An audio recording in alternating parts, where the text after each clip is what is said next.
नमो आयुर्ज्ञानम नमो वज्रायाणम नमो लोय सव्यसाहूनम मोक्ष मार्गस्य नेतारं भेतारं कर्म भूभृतां ज्ञातारं विश्वतत्त्वानां वन्दे तद्गुणलब्धये।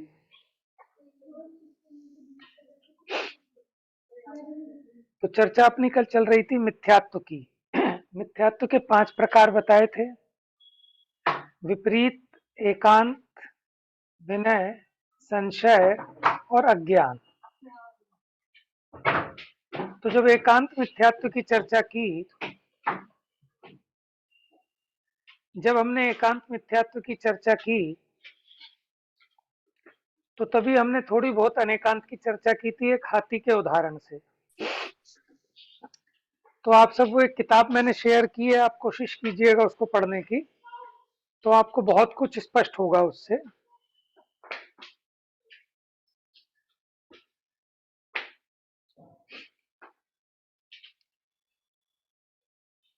एकांत मिथ्यात्व की बात पूरी हुई। आगे देखिए, अहिंसा रूप समीचीन धर्म का फल स्वर्ग आदि सुख की प्राप्ति कहा है। माने जो अहिंसा रूप समीचीन माने सच्चा सम्यक धर्म, उसका फल क्या है? स्वर्ग आदि सुख की प्राप्ति कहा। उसे नहीं मानकर इसे हिंसा आदि पाप रूप, खोलो, हिंसा आदि पाप रूप यज्ञ आदि का फल मानना, प्रमाण से सिद्ध जीव के मोक्ष का निराकरण कर मोक्ष का अभाव मानना, प्रमाण से खंडित होने के कारण स्त्री को मोक्ष प्राप्ति का अभाव कहा है, उसे न मानकर अस्तित्व वचन द्वारा स्त्री को मोक्ष होना मानना इत्यादि विपरीत रूप श्रद्धान करना, ये विपरीत मिथ्यात्व है। विपरीत मिथ्यात्व में क्या हुआ कि जहां हिंसा है वो पाप का कारण होता है, दुख का कारण होता है। लेकिन क्या कहा इन्होंने कि हिंसा के फल में स्वर्ग मिलता है, माने अश्वमेध यज्ञ में बकरों की बलि देने पर स्वर्ग मिलेगा। ये जो मान्यता है ये विपरीत मिथ्यात्व है, क्योंकि उल्टी मान्यता हुई ना। अहिंसा से सुख की प्राप्ति होती है और हिंसा से दुख की प्राप्ति होती है। लेकिन यहाँ इन्होंने क्या किया कि हिंसा से सुख की प्राप्ति बताई, तो वो विपरीत मिथ्यात्व हो गया। उसी प्रकार सिद्ध भगवान के मोक्ष का अभाव मानना, ये भी विपरीत मिथ्यात्व है। माने स्त्री को मोक्ष होना मानना स्त्री पर्याय से, ये भी विपरीत मिथ्यात्व है। विपरीत मिथ्यात्व माने जैसा वस्तु का स्वरूप है बिल्कुल उससे अपोजिट, उल्टा। तीसरा था विनय मिथ्यात्व। सम्यक दर्शन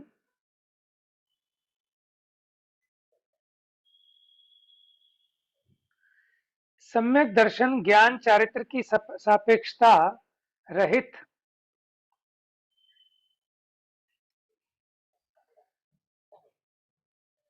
सम्यक दर्शन ज्ञान चारित्र की सापेक्षता रहित गुरुओं के चरणों की पूजन आदि रूप विनय करने से मोक्ष की प्राप्ति होती है। देखो हमारे यहाँ तो ये कहते हैं जो सम्यक दर्शन ज्ञान चारित्र से युक्त हैं, ऐसे गुरुओं को पूजने से, वंदने से अपने को माने अपना मोक्ष मार्ग प्रशस्त होता है।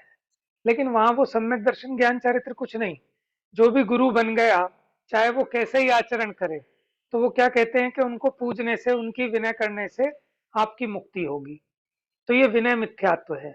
हमारे यहाँ जो विनय बताई, तो पहले आप सामने वाले को देखो, समझो, अगर उसमें गुण है तब उसकी विनय करने योग्य है। गुण नहीं है तो हमारा पर्पस सॉल्व नहीं होता। लेकिन आप गुण देखो नहीं, आप ये कहो कि नहीं साहब इन्होंने माथे पे बड़ा तिलक लगा लिया है, भले कुछ भी करें, ये गुरु जी हैं, हम इनको नमस्कार करेंगे, हम इनके चरण पूजेंगे, तो इससे तो आपका मोक्ष मार्ग प्रशस्त नहीं होता। अपितु देखो, जैसी आप संगति करते हैं वैसे ही आपके परिणाम हुए बिना नहीं रहते हैं।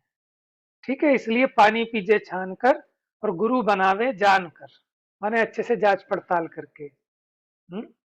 माने लौकिक में भी अगर आपको किसी टॉपिक की कोचिंग लेनी हो, ट्यूशन लेना हो, तो क्या आप गुरु की परीक्षा नहीं करते? आप पहले खूब अच्छे से कहते सर पहले ट्रायल क्लास लेंगे एक, आप अच्छे से पढ़ाओगे, समझ में आएगा तो पढ़ेंगे, नहीं तो नहीं। समझ में है क्यों? कि अगर ऐसा पढ़ाने वाला गुरु हुआ कि जो उल्टा ही पढ़ाने लगे, तो क्या होगा कि फायदे की जगह उल्टा नुकसान हो जाएगा। उसी प्रकार धर्म मार्ग में भी गुरु बनाने से पहले हमें उनकी परीक्षा करना जरूरी है। ठीक है ना? क्योंकि असली और नकली का फर्क करना ये हमारी खुद की जिम्मेदारी है ना? तो इसलिए विनय करने से धर्म होता है ऐसा नहीं है। सही जगह विनय करने पर धर्म होता है, सुख होता है, और गलत जगह पर विनय करने से पाप होता है, दुख होता है। अगला है संशय मिथ्यात्व। प्रत्यक्ष आदि प्रमाणों द्वारा ग्रहण किए गए पदार्थों में भी व्यभिचार अन्यथा भाव संभव है। अनेक मतों की अपेक्षा परस्पर विरोधी आगम होने से वे भी प्रमाण नहीं है। सर्वत्र संशय ही है, तत्व ही संशय रूप है, उसका निर्णय कैसे करें? जैसे कोई व्यक्ति निर्णय तो नहीं करता और कहता भैया कहीं कुछ नहीं पता, सब ऐसे ही है, गड़बड़ झाला, और निर्णय करे नहीं, संशय की स्थिति में बने रहे। तो इस प्रकार वस्तु के संबंध में निर्णय करने की शक्ति का अभाव रूप श्रद्धान करना कि भैया उसका निर्णय हो ही नहीं सकता, उसका निर्णय हो ही नहीं सकता। जैसे कोई कहता है, मैंने किसी से कोई भी चीज कहो ना, अरे साहब आज के टाइम में तो कोई राग द्वेष से रहित हो ही नहीं सकता, तो आप निर्णय करते नहीं। ठीक है ना? तो आपकी संशय की स्थिति रहती है। तो इसलिए हमें क्या करना चाहिए? निशंक श्रद्धान तभी होगा कि जब हम वस्तु स्वरूप का सही निर्णय करेंगे। तो ऐसे दो कोटि को स्पर्शता हुआ ज्ञान, जैसे दूर से पेड़ के ठूंठ को देखकर ऐसा संशय होता है कि पुरुष है या ठूंठ है, निर्णय नहीं हो पाता, तो ऐसी स्थिति को संशय कहते हैं। जैसे कि मैं आत्मा हूं कि शरीर हूं, पता नहीं। ठीक है ना? तो ये हो गया संशय मिथ्यात्व। और कोई ये कहे नहीं मैं तो शरीर ही हूं, ये हो गया विपरीत मिथ्यात्व। अज्ञान क्या है? उपयोग लक्षणमयी एक इंद्रिय पृथ्वी कायिक आदि 5 स्थावरों में ज्ञानावरणादि कर्मों का तीव्र उदय होने से ज्ञान की प्रकटता दिखाई नहीं देने के कारण उन्हें अजीव मानना, यह अज्ञान मिथ्यात्व है। जैसे पेड़ को कोई जीव मान के राजी नहीं है, क्या कहते हैं कि ये तो अजीव है पेड़ को, तो यह अज्ञान मिथ्यात्व है। क्योंकि उनके ज्ञानावरणी का तीव्र उदय है, तो उनके ज्ञान की प्रकटता दिखाई नहीं देती, तो उसे संसार जीव मान के राजी नहीं है। जल कायिक को जीव नहीं मानता कोई, पृथ्वी को कोई जीव नहीं मानता, वायु को कोई जीव नहीं मानता। तो ये क्या है? अज्ञान मिथ्यात्व। देखो इनके कुछ प्रसिद्ध उदाहरण हैं। बौद्धमती आदि एकांत मिथ्या दृष्टि है। क्यों है बौद्धमती एकांत दृष्टि? क्योंकि वस्तु नित्य भी है किसी अपेक्षा, और किसी अपेक्षा अनित्य भी है। पर्याय की अपेक्षा अनित्य है और द्रव्य स्वभाव की अपेक्षा नित्य है, लेकिन बौद्धमती उसे सर्वथा क्षणिक मानते हैं। क्षणिक मानते हैं, इसलिए वो एकांत मिथ्या दृष्टि है। यज्ञ कर्ता ब्राह्मण आदि, माने यज्ञ करने वाले जो ब्राह्मण हैं, वो विपरीत मिथ्या दृष्टि हैं। विपरीत मिथ्या दृष्टि इसलिए है क्योंकि वो हिंसा में धर्म मान रहे हैं। तापसी आदि विनय मिथ्या दृष्टि है। माने कुछ तापसी होते हैं और वो बस विनय करने में धर्म मानते हैं, ये नहीं सोचते कि किसकी विनय करें किसकी नहीं करें। श्वेतांबरी आदि संशय मिथ्या दृष्टि है। संशय मिथ्या दृष्टि किसको कहते हैं? जिसको सही निर्णय नहीं होता, दो रूप ढलता हुआ ज्ञान होता है। सन्यासी आदि अज्ञान मिथ्या दृष्टि है। अज्ञान मिथ्या दृष्टि में मस्करी का भी नाम आता है। मस्करी माने मसक पूर्ण, जिसने तुर्क मत की स्थापना की थी, इस्लाम मत चलाया था, वो अज्ञान मिथ्या दृष्टि है। यहाँ स्थूल परिणामों की अपेक्षा मिथ्यात्व के 5 भेद कहते हैं। सूक्ष्मता की अपेक्षा तो इसके असंख्यात लोक प्रमाण भेद हो जाते हैं, क्योंकि जीव के अलग अलग टाइप के परिणाम हैं, उसके जितने भी माने अलग अलग वेरिएशंस होंगे उतने प्रकार का मिथ्यात्व है। लेकिन उनका आप कहो कि हमें वैसे समझाओ, उदाहरण देकर बताओ, तो कहते हैं उसके व्यवहारिक व्याख्यान की अप्राप्ति है। माने हम उसको प्रैक्टिकली आपको उसका व्याख्यान नहीं कर सकते, इसलिए कथन उतना ही किया जा सकता है कि जिसको समझा और समझाया जा सकता है। इन पांचों में अतत्व श्रद्धान रूप मिथ्यात्व समान है। जो पांच भेद है ना, विपरीत, एकांत, विनय, संशय, अज्ञान, इन पांचों में क्या रहता है? अतत्व श्रद्धान रहता है। माने जैसा वस्तु का स्वरूप है वैसा ना मानकर अन्यथा रूप मानता है, इसलिए इनमें मिथ्यात्व समान रहता है पांचों में। अब देखिए एक एक का और बता रहे हैं फिर से। मिथ्यात्व के उदय का अनुभव करता हुआ विपरीत दर्शन यानी अतत्व श्रद्धान युक्त हो, वह मिथ्यात्वी अयथार्थ प्रतीति करता है। अयथार्थ प्रतीति कैसे?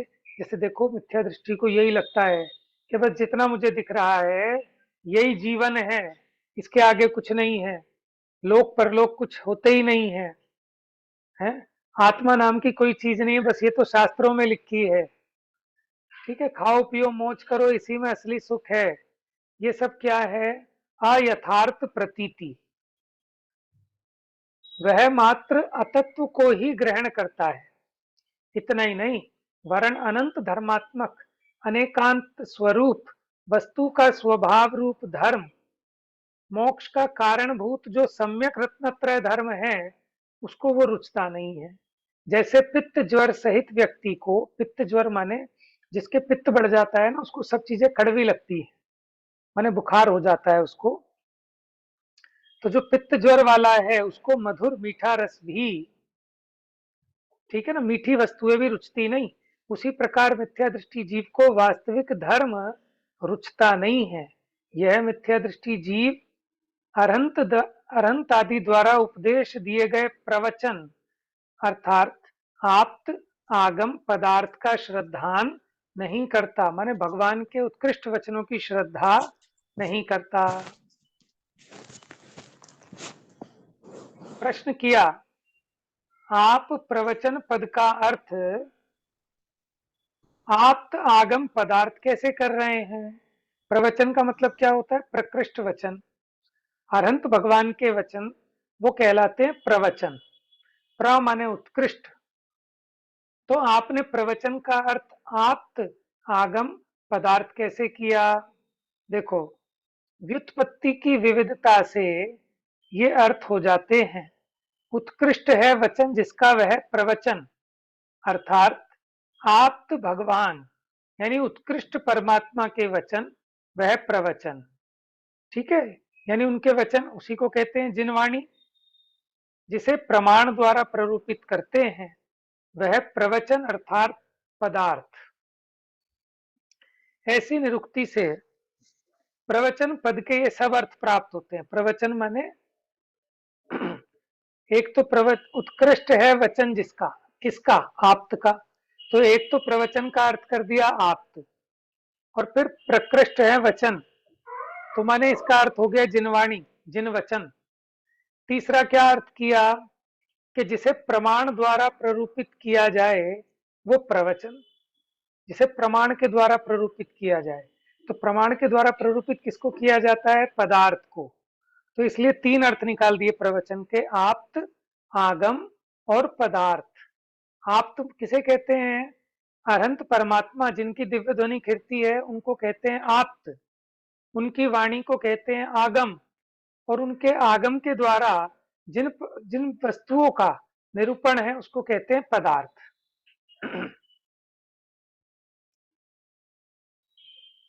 मिथ्या दृष्टि जीव असद्भाव, असद्भाव माने जिसका सद्भाव नहीं है, मिथ्या रूप प्रवचन आप्त आगम पदार्थ का आप्ताभास का, माने जो आप्त तो नहीं है लेकिन लगता है कि जैसे आप्त हैं, कुदेवादी द्वारा बताए गए अथवा नहीं बताए गए मिथ्या आप्त आगम पदार्थ का श्रद्धान करता है। यह बाह्य घट पट काष्ठ, पाषाण, चांदी, सोना, धातु, जल, मिट्टी आदि वस्तुओं का ज्ञान होने से यथार्थ श्रद्धान भी करता है। घड़े को घड़ा मानता है, सोने को सोना मानता है, इस अपेक्षा यथार्थ है, लेकिन फिर भी वो मिथ्या है। क्यों मिथ्या है? क्योंकि वो प्रयोजन उल्टा साधता है। वो सोने को सोना तो जानता है, लेकिन ये नहीं जानता कि सोना पुद्गल की पर्याय है, सोने में से सुख नहीं आ सकता। ठीक है ना? लेकिन पूरे देश की और विदेश की महिलाएं सोने के पीछे पागल हैं। सोना माने स्लीपिंग नहीं, क्योंकि अभी भी जमाई जमाई ले रही है। यहाँ सोने का मतलब गोल्ड। गोल्ड के पीछे दुनिया दीवानी है। माने वो एक पीली धातु है, उसकी चमक पे पूरी दुनिया दीवानी है। ऐसा क्या है उसमें? तो वो सोना तो सोना दिख रहा है, लेकिन उस सोने में, जैसे उस सोने में से कोई चमत्कार हो जाएगा, उस सोने में से सुख निकल जाएगा, ऐसा जो ये मान्यता है, ये मिथ्यात्व है। अब कोई कहे साहब हम तो लैपटॉप को लैपटॉप जान रहे हैं, तो हमारी श्रद्धा तो सम्यक है कि ठीक है, आप लैपटॉप को लैपटॉप तो जान रहे हो, लेकिन आप क्या मान रहे हो? आप ये मान रहे हो कि लैपटॉप में से सुख आता है, या ये लैपटॉप मेरा है। ठीक है, लैपटॉप के टूटने से आत्मा दुखी हो जाता है। तो अज्ञानी जीव क्या करता है कि जिस भी पदार्थ को जानता है उसको उल्टा साधता है, क्योंकि उसका स्वरूप नहीं जानता। तो स्वरूप विपरीतता, कारण विपरीतता और भेदा भेद विपरीतता करता है। समझ में है? अज्ञानी, देखो लोग कहते हैं ना, अज्ञान मित्र से विद्वान शत्रु भला है। आपने संस्कृत में एक कहानी पढ़ी होगी, सबसे लास्ट चैप्टर था 9th या 10th में। किसकी? वो बंदर सेवक रखा हुआ था राजा ने, उसका नाम भूल गया मैं। तो वो राजा ने एक बंदर था उसका सेवक, उसकी बहुत सेवा करता था। अब वो सो रहा था, तो वो तलवार लेके बैठा था उसकी रक्षा करने के लिए। इतने में राजा की छाती पे एक मक्खी आके बैठी, और उस बंदर ने देख के तलवार मारी, और उस मक्खी के 4 टुकड़े हो गए। लेकिन उस मक्खी के तो 4 टुकड़े हो गए, लेकिन उस राजा की छाती के भी टुकड़े हो गए।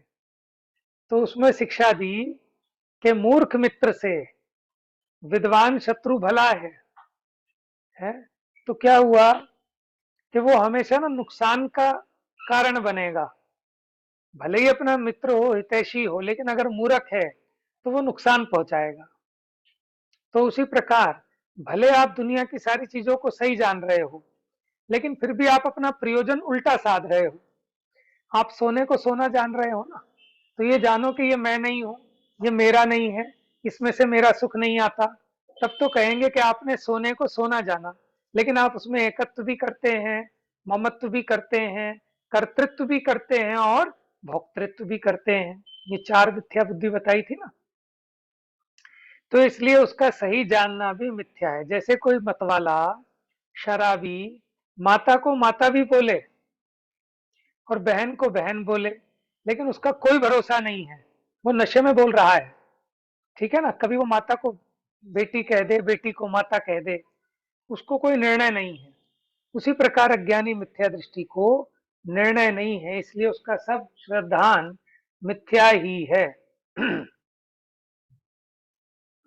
क्योंकि जिनेंद्र वचनों में उसकी श्रद्धा नहीं है। इनकी श्रद्धा के बिना अन्य घटपट आदि पदार्थों की यथार्थ श्रद्धा हो ही नहीं सकती, क्योंकि उनमें ये 3 विपरीतताओं के नाम याद रखना आप। कारण विपरीतता, कारण को उल्टा समझता है। भेदा भेद विपरीतता, कि भेद माने जिससे भिन्न है, और अभेद माने जिससे अभिन्न है, उस संबंध में उसको विपरीतता है। स्वरूप विपरीतता, माने उसका स्वरूप क्या है, उसके संबंध में उसको 3 विपरीतताएं उत्पन्न होती हैं। अब इनका स्वरूप कहते हैं। कारण विपर्य क्या है? प्रत्येक वस्तु अनादि अनंत होने पर भी उसका कर्ता ईश्वर को मानना। ठीक है? जैसे ईश्वर ने ही इंसान को बनाया है, ईश्वर ने ही सबका निर्माण किया है, कि भैया मैटर जो होता है ना, माने कोई भी वस्तु है, उसको कभी बनाया नहीं जा सकता और उसको नष्ट भी नहीं किया जा सकता। सिर्फ उसको, माने उसकी जो अवस्थाएं हैं, उसकी फॉर्म्स चेंज होती हैं। कभी उसको क्रिएट नहीं किया जा सकता और उसको कभी भी डिस्ट्रॉय, ये तो साइंस कहता है। और हमारा जैन दर्शन भी यही कहता है कि जो वस्तु है उसका कभी भी आ, उत्पत्ति नहीं होती, और जो नहीं है उसकी कभी उत्पत्ति नहीं हो सकती, जो है उसका सर्वथा नाश नहीं हो सकता, सिर्फ उसकी पर्याय पलटती हैं। ठीक है ना, जैसे हम और आप हैं, तो हम कोई नए नहीं है, पहले भी थे, अवस्था चेंज हो गई। पहले त्रियंश होंगे, देव होंगे, नारकी होंगे, आगे भी हम मरेंगे नहीं, सिर्फ हमारी अवस्था चेंज हो जाएगी। तो कारण विपरीतता वाला क्या करता है कि प्रत्येक वस्तु अनादि अनंत स्वयं सिद्ध है, लेकिन फिर भी क्या मानता है कि ईश्वर ने बनाया है उसको। अजीव से जीव की उत्पत्ति के पांच भूत जो तत्व मानता है ना, आकाश, पृथ्वी, जल, अग्नि, वायु, के इनके समागम से जीव उत्पन्न हो जाता है। तो ये वस्तु के कारण को विपरीत मानना, ये कारण विपरीतता है। भेदाभेद विपरीतता, वस्तु के कार्य को कारण से सर्वथा भिन्न मानना या सर्वथा अभिन्न मानना। वस्तु के स्वभाव में भेद अभेद संबंधी अन्यथा कल्पना करना, ये भेदाभेद विपर्य है। जैसे आत्मा देह से भिन्न है, लेकिन आत्मा को देह से अभेद मानना, ठीक है, ये अभेद विपर्य हो गया। जैसे आत्मा ज्ञान से अभिन्न है, ज्ञान आत्मा में ही उत्पन्न होता है, लेकिन फिर भी ये मानना कि आत्मा में जो ज्ञान होता है वो शास्त्र से उत्पन्न होता है, गुरु से उत्पन्न होता है, ये कारण विपरीतता हो गई। ठीक है, जो सुख रूप है उसको दुख रूप मानना, ये स्वरूप विपरीतता हो गई। देखो, स्वरूप विपरीतता, संपूर्ण पुद्गलों में स्पर्श, रस, गंध, वर्ण, ये चार गुण होते हैं, लेकिन फिर भी क्या मानते हैं अन्य मत वाले, पृथ्वी और वनस्पति में तो चारों गुण मानते हैं, लेकिन जल में गंध के बिना तीन गुण मानते हैं, अग्नि में गंध और रस के बिना स्पर्श और वर्ण मानते हैं, पवन में मात्र स्पर्श गुण मानते हैं। ऐसे वस्तु के स्वरूप को विपरीत मानना स्वरूप विपर्य है। इन सबका मूल कारण एक मिथ्यात्व है। अतः मिथ्या दृष्टि जीव को बाह्य घटपट आदि वस्तुओं का भी यथार्थ श्रद्धान नहीं होता। देखो, मिथ्यात्व कर्म के उदय में जीव के सच्चा श्रद्धान नहीं होता, वो अतत्व को तत्व समझता है, और जो सच्चे आप तागम पदार्थ हैं उनका श्रद्धान नहीं करता। कुदेव को देव मानता है, कुगुरु को गुरु मानता है, कुआगम को सच्चा आगम मानता है, कुधर्म में धर्म बुद्धि करता है। सच्चे देव को और खोटे देव को, सच्चे गुरु को खोटे गुरु को, है सच्चे धर्म को खोटे धर्म को, सबको एक समान मानता है। उसे देव गुरु धर्म का, अपने और पराये का सही ज्ञान नहीं है। देह आदि पर द्रव्यों में ही अपनत्व धारण करने वाला ये अज्ञानी देह का जो रूप है, जाति है, कुल है, ठीक है, जो उसका नाम है, प्रतिष्ठा है, उस सबको अपने आत्मा का मानता है, उसे अपना स्वरूप मानता है। तो ये विपरीत श्रद्धानी होता है। अनेकांत स्वरूप धर्म इसे नहीं रुचता। पर वस्तु में अहंकार, मैंने यही मैं हूं, ममकार, ये मेरा है, इसके ऐसे परिणाम होते हैं, इसलिए इसको वीतरागी धर्म रुचता नहीं है। जैसे सांप को दूध पिलाते हुए भी वो जहर ही बनता है। माने सांप को मीठा दूध भी पिलाओ मिश्री घोल के, लेकिन वो भी जहर बनता है, विष ही उगलता है। इसी प्रकार ये मिथ्या दृष्टि कदाचित धर्म श्रवण करके भी धर्म धारक व्यक्तियों से, जिन धर्म की कथनी से और धर्मायतनों से बैर रखता है। जैसे वो सांप दूध पीकर भी जहर उगलता है, ऐसे ही मिथ्या दृष्टि क्या करता है कि धर्म सुनकर भी धर्म धारक व्यक्तियों से, जिन धर्म की कथनी से और धर्मायतनों से बैर रखता है। इन लक्षणों वाला जीव मिथ्यात्व गुण स्थान वाला है। अब इसका काल अलग अलग जीवों की अपेक्षा, किसी को तो अनादि अनंत के जो अभव्य है, जिसको कभी सम्यक दर्शन नहीं होगा, तो उसके मिथ्यात्व गुण स्थान अनादि से है और अनंत काल तक बना रहेगा। लेकिन अनादि से तो सबको है, लेकिन वो इसका अभाव करके सम्यक दृष्टि हो जाएगा तो उसको हो गया अनादि शांत। अच्छा, अब किसकी अपेक्षा सादी शांत हो सकता है, ये क्वेश्चन है आज का। कौन बताएगा कि किसी जीव को ये मिथ्यात्व गुण स्थान सादी शांत हो सकता है, कैसे? बताइए।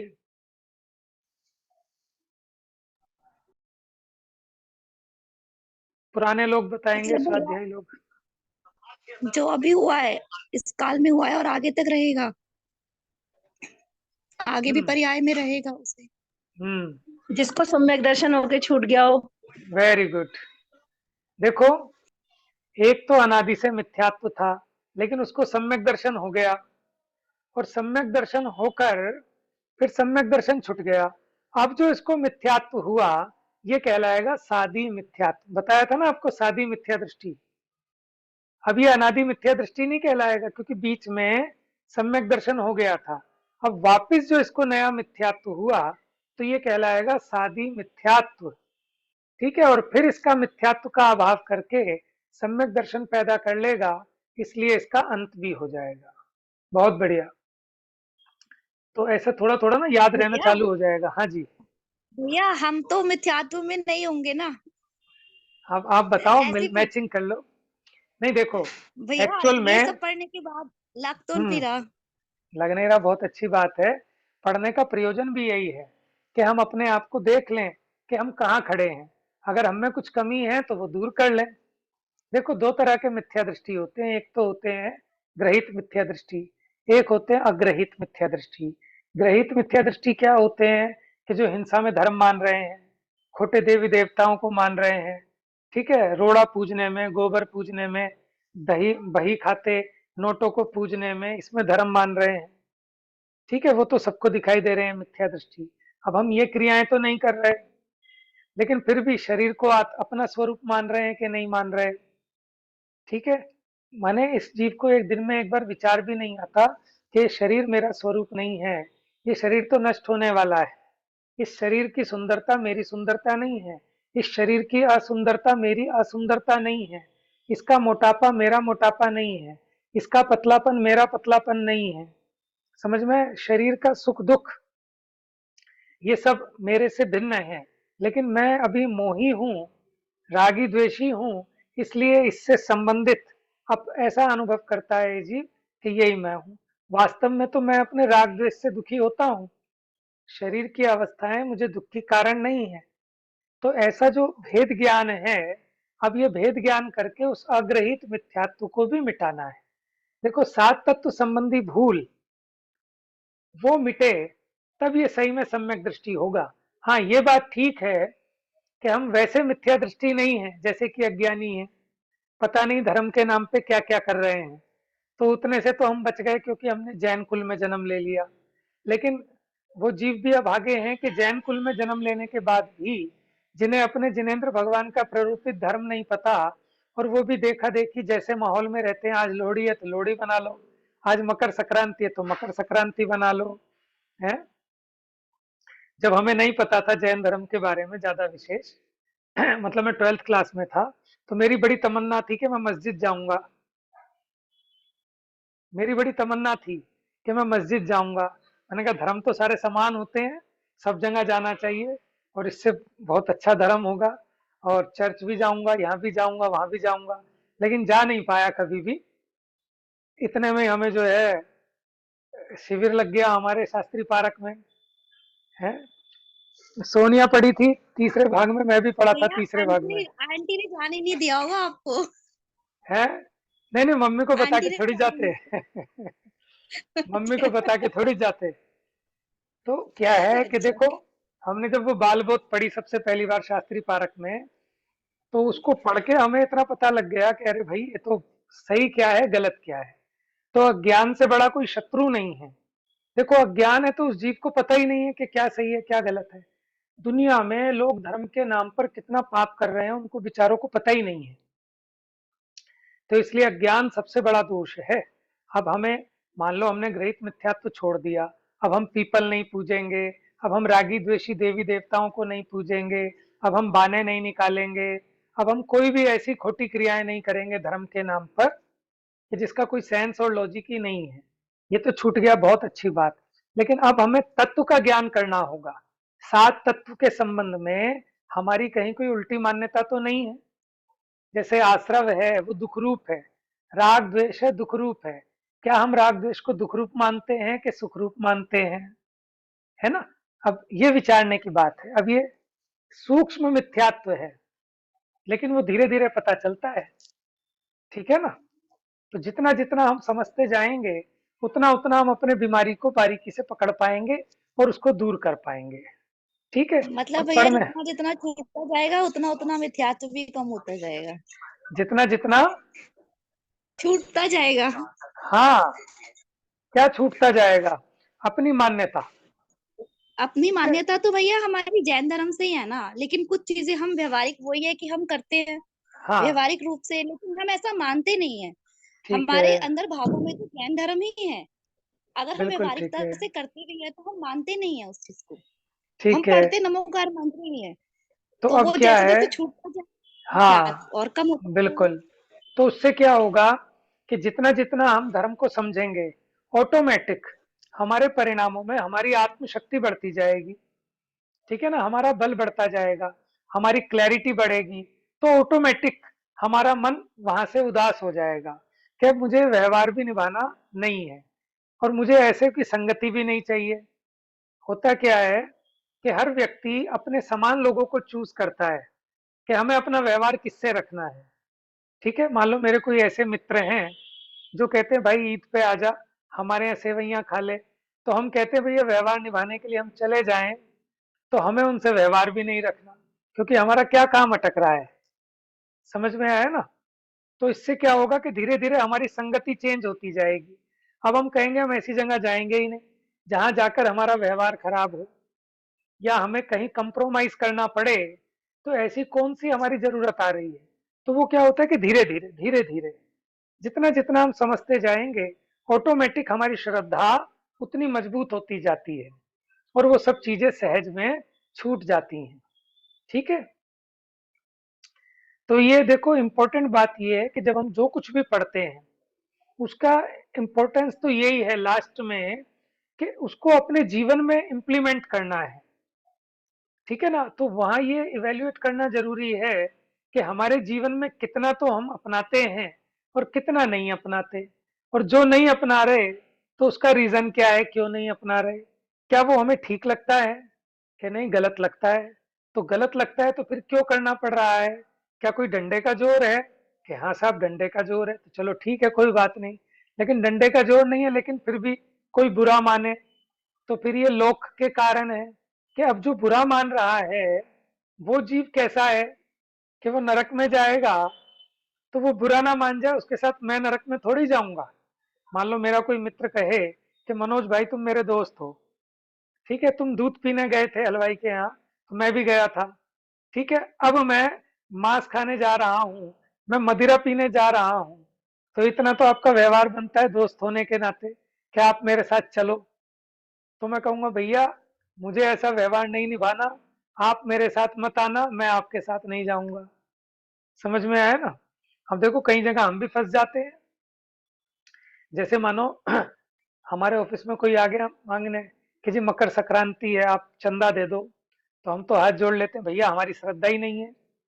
जैसे हमारे घर पे भी कोई आ जाता था, तो जहां हमें लगता है कि हमारा जो दान देने का फल है, फल तो कुछ नहीं है लेकिन मिथ्यात्व बहुत है, तो हम हाथ जोड़ लेते हैं कि साहब हमारा तो खुद का जो है आश्रम है, एनजीओ है, ये है, तो हम अपना उसमें जाके देते हैं।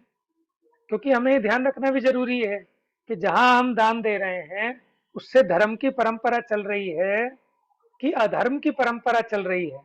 माने जिसने भगवान महावीर स्वामी का विरोध किया था, ऐसे जो 363 मत हैं, ठीक है, जो जैन धर्म से विद्वेष रखते हैं, विरोधी हैं, और हम उन्हीं के साथ व्यवहार निभाएं। समझ में है ना? भगवान जिन मान्यताओं का खंडन करते हैं, हम उन मान्यताओं का पोषण करें, तो फिर तो हम जैन धर्म के विरोधी हो जाएंगे। लेकिन ये धीरे धीरे जितना जितना हम समझेंगे, उतनी उतनी मजबूती आती जाएगी। लेकिन जरूरत है कि हम अपने को तोलते रहें। जो भी हम पढ़ते हैं कि अब हम देखें कि हम मिथ्या दृष्टि अनादि अनंत हैं, अनादि शांत हैं, कि सादी शांत हैं। समझ में आया ना? सादी अनंत कोई नहीं हो सकता। सादी अनंत क्यों नहीं हो सकता? कि जिसको एक बार सम्यक दर्शन होकर छूट गया, इसका मतलब वो नियम से भव्य है, और वो अधिक से अधिक अर्धपुद्गल परावर्तन काल में गारंटी से मोक्ष चला जाएगा। इसलिए तीन भेद गिनाए। अनादि से तो है, अनंत काल तक भी रह सकता है अभव्य को। अनादि से तो है, लेकिन शांत हो सकता है भव्य की अपेक्षा। और सादी शांत किसको? कि जो निकट भव्य है, सादी मिथ्या दृष्टि जीव, जिसको सम्यक दर्शन होकर छूट गया है, तो उसको नया मिथ्यात्व प्रारंभ हुआ और डेफिनेटली अंत भी होगा। लेकिन सादी अनंत नहीं हो सकता, क्योंकि जिसको एक बार सम्यक दर्शन होकर छूट गया, ये नया मिथ्यात्व हुआ है, उसको गारंटी से दोबारा सम्यक दर्शन होकर मुक्ति होगी। तो इस प्रकार अभी पहला गुण स्थान मिथ्यात्व गुण स्थान। वैसे तो इस गुण स्थान पर बहुत खुलासे से विस्तार से चर्चा होनी चाहिए, क्योंकि हमारा प्रयोजन इस मिथ्यात्व का नाश करना है। क्योंकि हम पढ़ते थे ना, मिथ्यात्व सबसे बड़ा पाप है। कि क्यों है सबसे बड़ा पाप? देखो, कहते हैं लोभ पाप का बाप है। लेकिन ये मिथ्यात्व के वशीभूत होकर जीव घोर पाप करता है। इसलिए मिथ्यात्व तो सब पापों से बड़ा पाप है। मिथ्यात्व से बड़ा कोई पाप नहीं है, लेकिन हमें वो पाप नहीं लगता। तो इसलिए मिथ्यात्व के स्वरूप को समझकर, उसके दोषों को जानकर और उसके अभाव करने में जो गुण हैं, उनको जानकर जीवों को अपने मिथ्यात्व का अभाव करना चाहिए।